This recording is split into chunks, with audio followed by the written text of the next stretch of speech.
जा रहे हैं, हाँ, वही है हाँ। क्या कुछ अपील करना चाह रहे हैं आप इसके माध्यम से? हम ये कह रहे हैं कि जाति जनगणना अब तक शुरू हो जानी चाहिए थी। सारा देश इस पर जग गया है, हम लोग जान छोड़ने वाले नहीं हैं। जाति जनगणना करानी होगी और उसमें घाल मेल करने का और किसी तरह से उलटफेर करने का कोई भी प्रयास हम लोग इस बार सफल नहीं होने देंगे। हम लोग मैदान में हैं, समाज के लोगों को जगा रहे हैं और इसकी तैयारी कर रहे हैं पूरे देश में। पॉलिटिकल पार्टियां करें जो करें, अच्छी बात है, करें। हम लोग समाज के तौर पर करें। जातीय जनगणना से हमारे समाज को क्या बेनिफिट्स हैं? हमारे समाज को ये बेनिफिट होगा कि सब काम इस देश में जाति पर होता है, धर्म पर जनगणना होती है, पेड़ पौधों जानवरों की गिनती होती है। जाति इस देश की हकीकत है, चाहे हिंदू हो, चाहे मुसलमान हो, चाहे सिख हो, चाहे ईसाई हो, सब में जातियां हैं, तो उनकी गणना होनी चाहिए। क्योंकि जाति की गणना होगी तभी ये जो सांप्रदायिक पोलराइजेशन जिसका हमने बैनर टांगा है उसका इलाज भी तभी होगा। लेकिन पब्लिक का तो कहना है कि इस तरीके से समाज में लोगों को बांटने की कोशिश की जा रही है। समाज को आज से नहीं बटा हुआ है, जाति हजारों साल से बटा हुआ है। और बीमारी का पता लगाना जब तक नहीं चलेगा तब तक इलाज कैसे होगा? एक्सरे क्यों किया जाता है? आजकल तो पेट में कैमरा घुसा करके एक्सरे किया जाता है।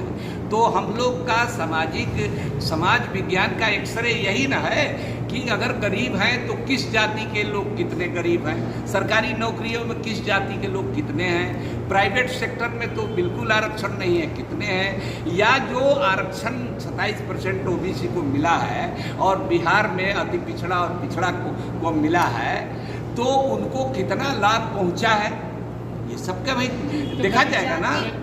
गरीब की जाति एक ही होती है कि उसको रोटी कपड़ा मकान चाहिए। तो जनगणना करके क्या साबित करना चाहते हैं? देखिए, साबित हम नहीं करना चाहते, हम मर्ज पता लगा रहे हैं कि किस जाति की। ये 1931 में लास्ट सेंसस है। टिकट पार्टियां जाति के आधार पर बांटती हैं, मंत्री बनाती हैं, ये बनाती हैं, लेकिन उसके पास कोई आंकड़ा नहीं है। सुप्रीम कोर्ट ने हाई कोर्ट में पूछा कि भाई आपके पास तो कोई आंकड़ा नहीं है, आप रिजर्वेशन दे रहे हैं कि यहाँ रिजर्वेशन दे दिया, वहां दे दिया। अरे भाई आंकड़ा कुछ है? 10% मान लीजिए दे दिया, जैसे मान लीजिए 10% दे दिया जनरल कैटेगरी में, कुल आबादी 15% है, ये है 10% रिजर्वेशन दे दिया, अब फिर 50% से आगे बढ़ेगा नहीं, तो बाकी 40% में भी वो है या 10% में भी वो है। नहीं सर, आपने कहा कि गरीबी से मतलब गरीबी पता चलेगा और जातीय जनगणना के हिसाब से, लेकिन गरीबी का जाति से क्या लेना देना? ऐसा थोड़ी ना, जो जाति से ही लेना देना है गरीबी का। जो जाति से हीन है, छोटा है, वही ज्यादा करता है। भंगी कौन होता है? हलालखोर, डोम कौन होता है? वो उसकी कोई जात है ना। ब्राह्मण मैला फेंकेगा सर पर लेकर के, राजपूत फेंकता है, उसकी जाति है भाई। तो उसकी कितनी संख्या है ये आप गिनिएगा नहीं। अब नहीं लगता कि संख्या हिंदू मुसलमान सब में है। हम मुसलमान में भी हलालखोर है, मेहतर है, भंगी है, धोबी है, तो उसकी जात नहीं गिनिएगा। नहीं लगता कि जनगणना होगी, जो कम होंगे, जो कमजोर होंगे, वो और हाशिए पे पहुंच जाएंगे?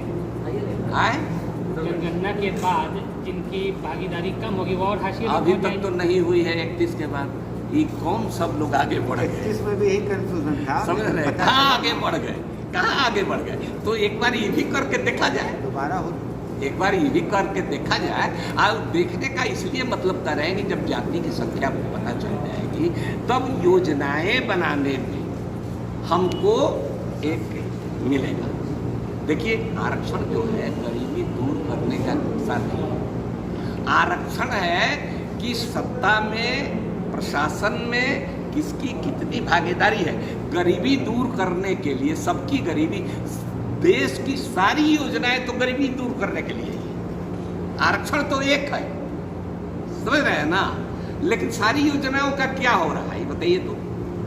अच्छा, जिस तरीके से आज किसी एक जाति के मुख्यमंत्री होते हैं या कोई अधिकारी होता है तो अपनी जाति वालों को खींचने की कोशिश करता है, जनगणना होने के बाद ऐसा नहीं होगा कि फिर उनको और आराम हो जाएगा कि चलो हम अपने ही वाले को ले जाएं, मेरे इतने लोग हैं मौजूद, हम उन्हीं से चलाएंगे काम। उसके लिए किसी जनगणना की जरूरत होती है, लेकिन उसके लिए हम लोगों को हथियार न मिल जाएगा कि अकेले माल चाहिएगा, आबादी 1% है, 3% है, माल चाहिएगा अकेले है, तो हमको ताकत मिलेगी। देखिए, इंफॉर्मेशन में, आंकड़े में ताकत है। दुनिया भर में आंकड़े जब गिन के बता दिया, दुनिया भर के अखबारों ने, ये तो 7,000 8,000 बता रहे थे, बता दिया कि 35 से 40 लाख लोग कोरोना से मरे हैं।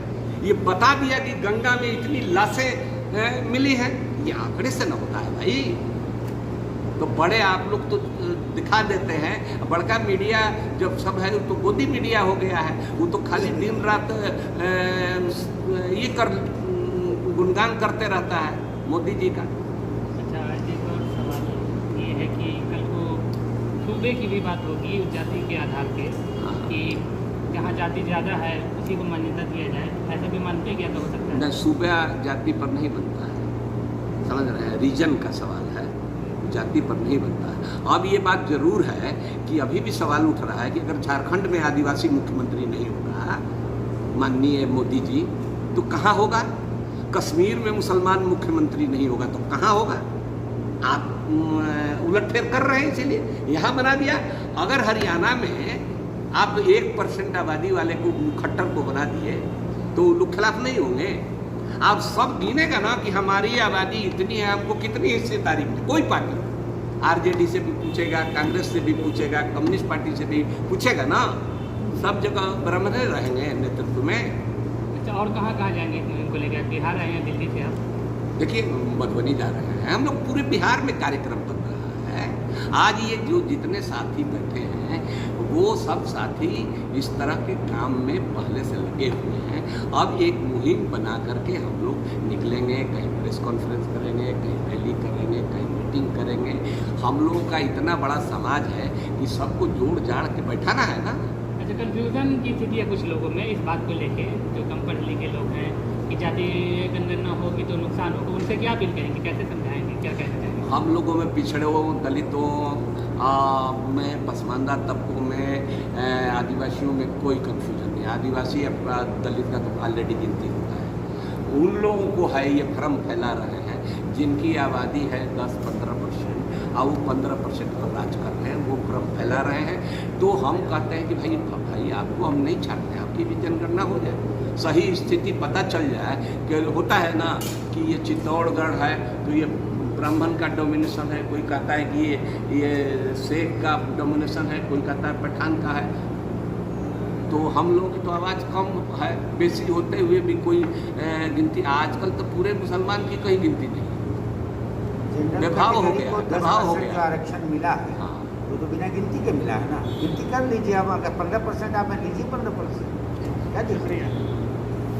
एक सवाल सर, जैसा कि आपने कहा कि अगर जातीय जनगणना होती है तो पता चल जाएगा कहाँ पे कितनी आबादी है, तो ऐसा भी तो हो सकता है कि लोगों को ये लगने लगे कि इस क्षेत्र में हमारा ज़्यादा आबादी है तो वो लोग वर्चस्व जमाने लगे कुछ लोगों पे, ऐसा भी तो सवाल पैदा हो सकता है। गरीब आदमी तो अपने उसको वर्चस्व जमाता है। नहीं, जिस क्षेत्र में जब लोगों को जब वो इस स्थिति में पहुंच जाएगा, वर्चस्व जब आएगा तो सब लोग जो मिलकर जाति के उसको लोग भी इलाज करेंगे। संपन्न है अगर किसी क्षेत्र में उनकी आबादी ज़्यादा है, ऐसा नहीं हो सकता है कि वो क्या अपना बचत करे, जब पता चल जाएगा सब लोगों को ऑटोमेटिक की तो हमारी हम जाति देखिए, बहुत ज़्यादा है। रूल ऑफ लॉ की बात इसीलिए करते हैं। हम लोग कहते हैं मोदी जी तो रूल ऑफ लॉ को नहीं मानते हैं, ये इसको उलट दिए है रूल बाई लॉ।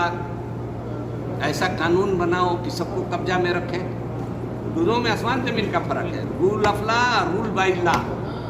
हमारा संविधान कहता है, देखिए ये कोई नई बात नहीं है, हमारे संविधान में बाबा साहब अम्बेडकर ने और हमारे पुरखों ने हमारे समाज में कहा कि समतामूलक समाज हम बनाएंगे। ये सेकुलर स्टेट होगा, ये कम्युनल स्टेट नहीं होगा, ये धर्म आधारित राज्य नहीं बनेगा। कैसे कुछ लोग कहते हैं पाकिस्तान धर्म आधारित राज्य बना, समझ रहे हैं ना। तो उसकी हालत देख लीजिए क्या हो रहा है, अफगानिस्तान की क्या हालत हो रही है। तो उस दूसरा पाकिस्तान, अफगानिस्तान यहाँ भी जो तालिबानी यहाँ भी है,